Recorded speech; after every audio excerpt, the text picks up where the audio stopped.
Hello student, कैसे हैं आप सभी। आई होप आप सभी बहुत अच्छे होंगे।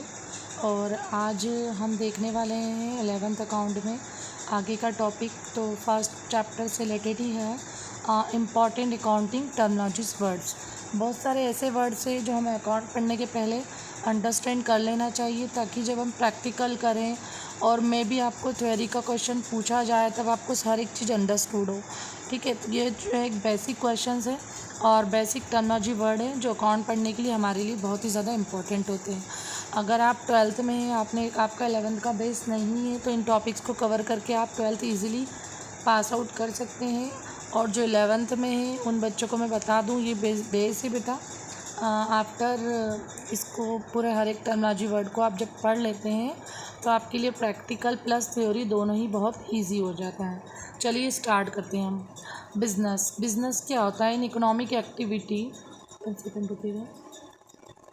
फर्स्टली हम ले रहे हैं बिजनेस। तो बिज़नेस क्या होता है बेटा? Business an economic activity of for it earning profit through sale of goods और services called a business. It means business क्या होता है? एक इकोनॉमिक एक्टिविटी, एक आर्थिक क्रिया है जो कि लाभ कमाने के लिए की जाती है। या तो हम सामान को बेचते हैं या फिर सर्विसेज प्रोवाइड करते हैं। नेक्स्ट देखते हैं हम लोग। नेक्स्ट हमको मीनिंग दिया हुआ है यहाँ पर, रखिएगा। यस, नेक्स्ट हमको मीनिंग दिया हुआ कैपिटल। भैया कैपिटल क्या होती है? पूंजी होती है। तो the amount of invested by the owner of the business. जो भी ऑनर होते हैं बिजनेस के, उनके द्वारा जो भी अमाउंट इन्वेस्ट की जाती है उसको हम क्या बोलते हैं? कैपिटल बोलते हैं। और हिंदी में हम लोग क्या बोलेंगे? इसे पूंजी।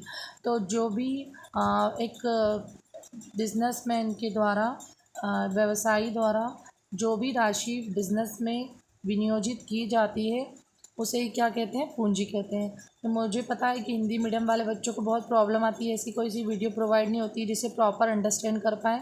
इसीलिए बहुत ऑफ लैंग्वेजेस में ये वीडियो प्रोवाइड की जा रही है, ताकि आप दोनों मीडियम के स्टूडेंट्स को कोई प्रॉब्लम ना आए। फिर ड्राइंग्स देखिए। ड्राइंग्स मतलब क्या होता है? ड्राइंग्स का हिंदी मीनिंग होता है बेटा आहरण। क्या होता है? आहरण। It means the amount of the goods withdraw by the owner from the business for personal use. सीधे शब्दों में अगर हम देखें तो हमारे पर्सनल यूज़ के लिए बिज़नेस से हम जो भी निकालते हैं, अमाउंट निकालते हैं या गुड्स निकालते हैं, उसको क्या बोलते हैं? ड्राइंग्स बोलते हैं। इसको हम एग्जांपल से समझ सकते हैं इजीली। सपोज़ करिए कि आपके फादर का स्टेशनरी का बिजनेस है। अब आप खुद तो अपने लिए पेन निकालते हैं, कॉपी निकालते हैं, तो एक प्रकार का ड्राइंग्स ही कर रहे हैं, क्योंकि वो फ्री में नहीं आया है ना। उसके लिए भी अमाउंट लगाया, देन वो परचेस किया है। और इफ़ अगर तो उसमें से भी अगर आप निकालते हैं तो क्या हो रहा है? ड्राइंग्स कर रहे हैं। और नेक्स्ट देखते हैं हम लायबिलिटीज़। लायबिलिटीज़ मतलब क्या होता है? दायित्व होता है। अब देखिए, दायित्व क्या होता है? दायित्व मतलब हमारी रिस्पॉन्सिबिलिटीज़ क्या है। Okay, the amount which a business oven from the other outside. ऐसी अमाउंट जो हमें अदर साइड्स को पेमेंट करनी है हमारी तरफ से। अब ये कौन कौन से हो सकते हैं लायबिलिटीज़ में? जिनसे हम क्रेडिट परचेस करते हैं, भाई जिनसे उधार माल खरीदते हैं उनको पेमेंट करना लायबिलिटीज़ बनता है। ऐसा कोई सा पेमेंट जो ड्यू है हमको पेमेंट करना, वो भी हमारी लायबिलिटीज़ बनेगा। फिर ऐसे एक्सपेंसेस या ऐसे कोई भी पेमेंट जो हमने लोन के तौर पर लिए हैं, जैसे बैंक ओडी आ जाएगा। इसमें भी दो टाइप्स की लायबिलिटीज़ होती है, एक लॉन्ग टर्म होती है, एक शॉर्ट टर्म होती है। जिसे मैं बात करूँ तो एक दीर्घकालीन होती है और एक अल्पकालीन दायित्व होते हैं। तो इन दोनों दायित्वों को, इन दोनों लायबिलिटीज़ को हमें क्या करना पड़ता है? पेमेंट करना होता है। तो ये हमारे लिए बिजनेस में क्या कहलाते हैं? दायित्व या लायबिलिटीज़। इन शॉर्ट में समझ लीजिए कि आपको किसी को भी भैया पेमेंट करना है तो वो आपकी क्या बन जाएगा? दायित्व बन जाएगा, लायबिलिटीज़ बन जाएगा। असेट्स हमको पहले से बगैर कॉमर्स पढ़े भी पता है कि असेट्स मतलब हमारी संपत्ति होती है। क्या होती है संपत्ति? हमारे पास जो भी चीज़ें हैं असेट्स के तौर पर, जैसे कि सपोज़ करिए आप स्टूडेंट है तो आपका बैग आपके असेट्स है। आप घर में रहते हैं, आपका घर आपके असेट्स है।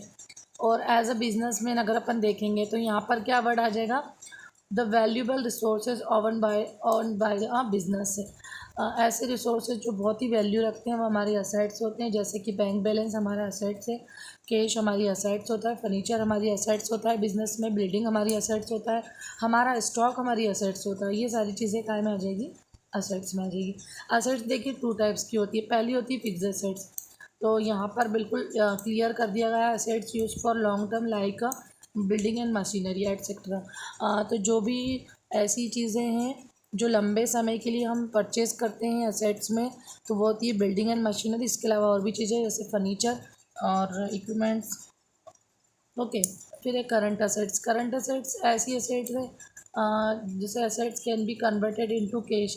जो असेट्स कैश में कन्वर्ट हो जाती है करंट असेट्स कहलाती है, जैसे कैश स्टॉक और डेटर। हमारे पास पेमेंट आ गई डेटर्स का तो कैश में कन्वर्ट हो जाएगा, करंट असेट से बन जाएगी।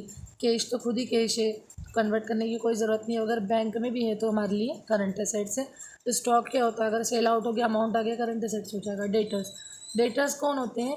डेटर्स वो पर्सन होते हैं जिनको हम क्या करते हैं, बिजनेस में उधार माल बेचते हैं, क्रेडिट सेल आउट करते हैं, या फिर हमको जिनसे पेमेंट लेना बाकी होता है, वो क्या होते हैं बेटा, डेटर्स होते हैं।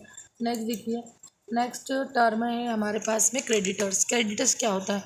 Person of the firm who business on money ओज मनी। ऐसा पर्सन जो बिजनेस में क्या लगा हुआ है, पैसा लगा हुआ है, उसे पैसा देना है हमें, तो वो क्या कहलाते हैं, क्रेडिटर्स। और स्टॉक इन्वेंट्री, स्टॉक इन्वेंट्री क्या होता है? Goods available for sales in business. ऐसा गुड्स जो सेल करने के लिए बिजनेस में अवेलेबल है उसको क्या बोलते हैं, स्टॉक बोलते हैं। रेवेन्यू क्या बोलते हैं? रेवेन्यू क्या होता है? This income earn from normal business operation. हम बिजनेस के अंदर सारे ऑपरेशंस मीन्स कैश एक्टिविटी और इसके अलावा जो भी ऑपरेटिंग एक्टिविटी है वो सारा सब कुछ कर लेते हैं। देन आफ्टर जो रिसीव होता है हमारी रेवेन्यू इनकम, जिसके हम बोलते हैं विदाउट टैक्स रहता है, वही क्या होता है, रेवेन्यू होता है। एक्सपेंसेस, एक्सपेंसेस क्या होता है? देखिए, the cost incurred to earn revenue like rent and salary etcetera.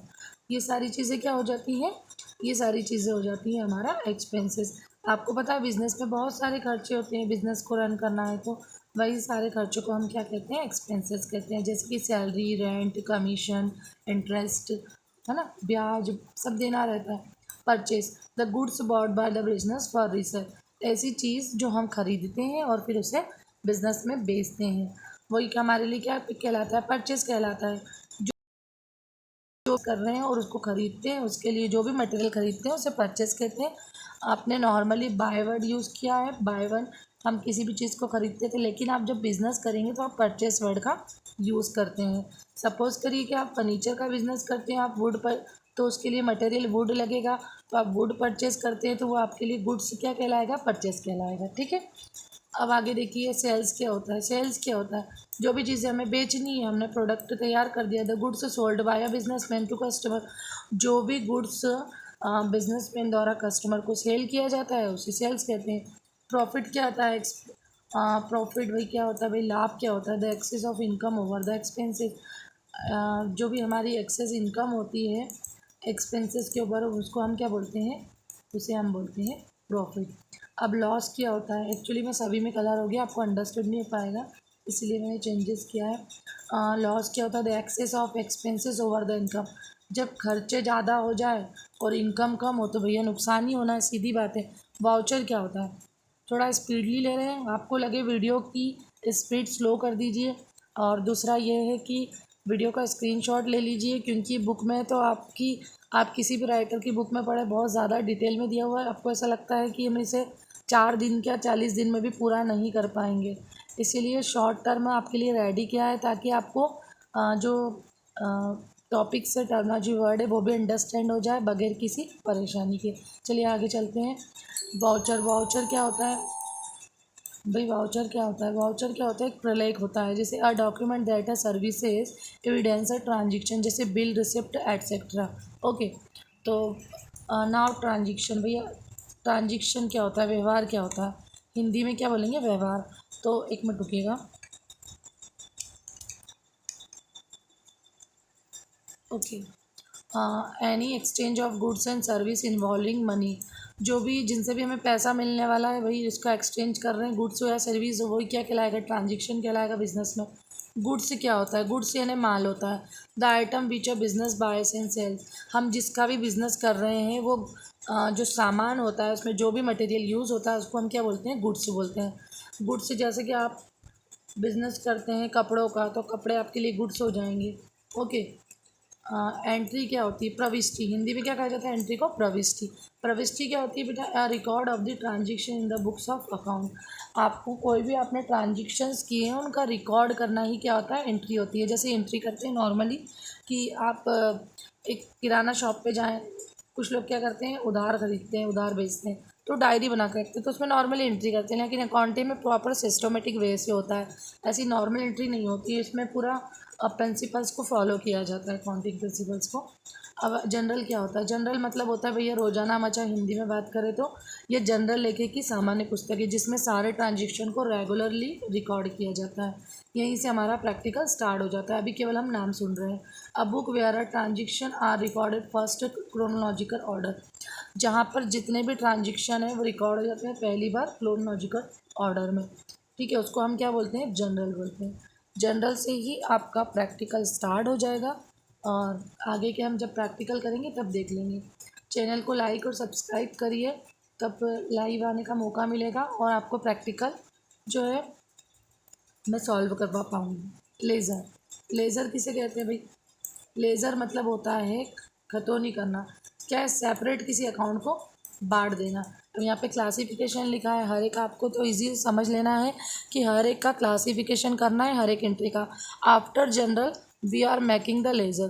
Firstly we make a journal entries, then after with the help of general entries we are making the ledger, and general is a primary record, ledger is a secondary record। General के लिए आपको specific knowledge की कोई ज़रूरत नहीं होती है, लेकिन लेज़र के लिए आपको पूरे प्रिंसिपल्स और रूल प्रॉपर पते होना चाहिए। अदरवाइज़ आप क्या करेंगे? अगर गलत एंट्री करा है तो गलत ही रिकॉर्ड कर लेंगे।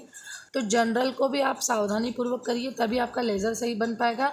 और लेज़र सही बनेगा तो आपका आगे फाइनेंशियल रिपोर्ट जैसी भी बनने की, जो भी सोर्सेस है, ट्रायल बैलेंस है, आपका फिर जाएगा, आपका फाइनल अकाउंट वो प्रॉपर बन पाएगा। अगर आपने जनरल एंट्री ही गलत किया है तो आप लेज़र भी गलत बना लेंगे।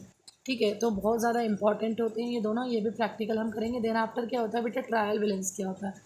ट्रायल बैलेंस को आप ऐसे समझ लीजिए कि एक तराजू होता है, बैलेंस। ओके, क्या होता है? हमारे दोनों हाथों में बराबर का हिसाब आना चाहिए। अगर हम घर से 100 रुपये लेकर निकले और घर में हाथ में 50 रुपये बचे, तो 50 का आपने क्या खर्च किया? अगर वो हिसाब आपका बराबर नहीं मिल रहा है तो इसका मतलब आपका ट्रायल बैलेंस नहीं मिल रहा। बिजनेस की बात करते हैं तो हम जितना कैपिटल इन्वेस्ट किया है बिजनेस में, उतना ही असेट्स और लायबिलिटीज़ का पूरा रेशो बन पा रहा है या नहीं बन पा रहा है, सारे खर्चे सारा इनकम जोड़ के, तो फिर क्या हो जाएगा? आपका ट्रायल बैलेंस रेडी हो जाएगा। नहीं मैच होता है तो आपने कहीं ना कहीं हो सकता है कि अकाउंट में मिस्टेक की हो। A statement of the check of accuracy, ledger balance, debit और क्रेडिट। देख लीजिए, डेबिट इक्वल टू क्रेडिट आना ज़रूरी है, अर्थात जितना डेबिट होता है उतना क्रेडिट होता है। एक्चुअली डबल एंट्री सिस्टम का पूरा रूल है, जितना डेबिट होता है उतना ही क्रेडिट होता है। हम इसको भी डिटेल में पढ़ेंगे जब हम स्टार्ट करेंगे जनरल के प्रैक्टिकल। अभी आपको केवल इतना सुन लेना है, ट्रायल बैलेंस क्या होता है? डेबिट और क्रेडिट रिकॉर्ड को क्या करता है बेटा? बैलेंस चेकआउट करता है, उसकी एक्यूरेंसी। देखते हैं आगे हम बैलेंस शीट। अब बैलेंस शीट क्या होता है भाई? Balance sheet a financial statement showing the assets and liabilities on the specific date. एक स्पेसिफिक डेट पे ये क्या करता है? फाइनेंशियल स्टेटमेंट शो करता है। किसी भी बिजनेस की अगर आपको कंडीशन जाननी है तो हम उसका क्या उठा के देखेंगे? Balance sheet. इसमें सारी असेट्स और सारी लायबिलिटीज़ कितनी है उस बैलेंस शीट की, ये इन्वेस्टर की सारी सब कुछ नज़र आ जाएगी। ये इन्वेस्टर के लिए भी बहुत इंपॉर्टेंट होता है, और के लिए भी। कस्टमर को तो हालांकि शो नहीं किया जाता, लेकिन जो भी सप्लायर वगैरह उनके लिए बहुत इंपॉर्टेंट होता है। गवर्नमेंट भी ऐसे देखती है, आफ्टर में देखकर जो है गवर्नमेंट एनालिसिस करती है हमारे ग्रोथ का, हमारे बिजनेस के टर्नओवर का, और टैक्स असेसमेंट भी इसके द्वारा ही होता है। तो ये बहुत ही इंपॉर्टेंट होता है। हर कोई अपनी बैलेंस शीट शो नहीं करता है, ये बैलेंस शीट केवल स्पेसिफिक लोगों को ही शो की जाती है। Profit and loss, a statement showing net profit और net loss during particular period. Profit and loss कब बनाया जाता है? जब हमें नेट प्रॉफिट और नेट लॉस जानना हो पर्टिकुलर टाइम पीरियड के लिए, तब हम क्या बना लेंगे? Profit and loss account. अब ये जितने भी जो वर्ड दिए हुए हैं, देख लीजिए, आगे समझ लीजिए। ट्रेड डिस्काउंट क्या होता है? अ trade discount given on the list price of the goods. जो भी लिस्ट प्राइस है भैया, एक सबके लिए प्राइस बना दिया, उस पर जो भी ट्रेड डिस्काउंट दिया जाता है वो क्या होता है? व्यापारिक बट्टा। अब आप बोलेंगे इसको एग्जाम्पल से हम ऐसा समझ सकते हैं जो हर एक कस्टमर को मिलता है, जैसे कि सेल में आप देख लें 30% ऑफ, 40% ऑफ, ये सब क्या है? ट्रेड डिस्काउंट के एग्जाम्पल्स है। देन क्या होता है? Cash discount. कैश डिस्काउंट क्या होता है? A discount given to encourage early payment. जब भी हमें अदर पार्टी से पेमेंट लेना है और लग रहा है कि बहुत ज़्यादा डिले हो रहा है, तब उनको हम ऑफर देके कैश डिस्काउंट के थ्रू हम क्या कर सकते हैं? हमारा कैश रिसीव्ड कर सकते हैं, हम इससे व्यक्ति को मोटिवेट कर सकते हैं। ओके। बैड डेप्ट, bad debts amount of the can not be received cover from the debtor. ऐसी अमाउंट हमको पता है जिनसे हमें पेमेंट लेना है, उसे नहीं मिल रहा है भैया, पैसा डूबने के कगार पे और डूब ही चुका है, उसी को हम क्या बोल देंगे? Bad debts. देन डेप्रिसिएशन क्या होता है, मूल्यह्रास, किसी भी चीज़ के मूल्य में कमी आना, सिंपल वर्ड में। Reduction in value of fixed asset due to use to time, देखिए लगातार किसी भी हम संपत्ति को, असेट्स को लंबे समय तक यूज़ करते हैं तो उसकी वैल्यू डाउन हो जाती है, इसे ही क्या बोलते हैं, डेप्रिसिएशन बोलते हैं। जैसे कि हमने कोई मशीन परचेज, रेगुलरली हम उस मशीन का यूज़ करते हैं तो एक समय बाद क्या होती है, उस मशीन की घिसावट आ जाती है, मशीन में उसके पार्ट्स प्रॉपर वर्क नहीं करते, कुछ ना कुछ कमी आने लगती है, टूट फूट हो जाती है, कई बार पुरानी हो जाती है, तो ये सारी चीज़ें ही डेप्रिसिएशन कहलाती है। इसको हम व्हीकल के तौर पे भी ले सकते हैं कि हमने कोई सा भी व्हीकल परचेज़ किया, आफ्टर शोरूम से निकलने के बाद हम व्हीकल, तो भी इसकी वैल्यू डाउन हो जाती है, इसे क्या बोलते हैं, डेप्रिसिएशन कहते हैं। मतलब जो हमने कॉस्ट जितने में खरीदा उतने में वो सेल नहीं होता, वही क्या होता है, डेप्रिसिएशन होता है, उसकी वैल्यू डाउन हो जाती है। बैंक ओवरड्राफ्ट, बैंक ओवरड्राफ्ट क्या होता है भैया, facility where withdraw excess amount deposit into bank, ऐसी राशि जो हमने जितना बैंक में पैसा नहीं जमा किया ना उससे ज़्यादा निकाल सकते हैं। हाँ सही बात है, आप पहली बार सुन रही है चीज़ कि ऐसा कैसे हो सकता है कि जब हमने पैसे ही जमा नहीं करा उससे ज़्यादा, तो ये फैसिलिटी बिजनेसमैन को प्रोवाइड होती है। इसमें कई सारी डीलिंग और टर्म्स एंड कंडीशंस रहता है, जिनकी क्रेडिट अच्छी होती है बैंक में, और उन्हीं को ये बिजनेसमैन को ये फैसिलिटी प्रोवाइड्स की जाती है। आगे देखिए अकाउंटिंग क्या होता है। अकाउंटिंग होता है the process recording, classifying, summarising, interpreting financial data. तो ये एक सीधी सी डेफिनेशन भी आप समझना चाहें तो समझ सकते हैं कि भाई अकाउंटिंग की डेफिनेशन है जिसमें रिकॉर्डिंग किया जाता है, क्लासिफिकेशन किया जाता है, समराइजिंग किया जाता है और इंटरप्रिटिएशन किया जाता है। ठीक है, आज के लिए इतना ही। अब नेक्स्ट हम ट्रेड और कैश डिस्काउंट को डिटेल में पढ़ेंगे। एग्ज़ाम के पॉइंट ऑफ व्यू आपको एग्ज़ाम में पूछा जा सकता है कैश और trade discount. Thanks for watching, और वीडियो को लाइक और चैनल को सब्सक्राइब करें, सपोर्ट करें चैनल को, ताकि उन सभी बच्चों को मदद मिले जो कहीं क्लास ज्वाइन नहीं कर सकते हैं और दूर दराज के क्षेत्रों में पढ़ रहे हैं, जिनका मीडियम हिंदी है या इंग्लिश है, या उन्हें परेशानी आ रही है, वो बच्चे फ्री ऑफ कॉस्ट पढ़ सकें।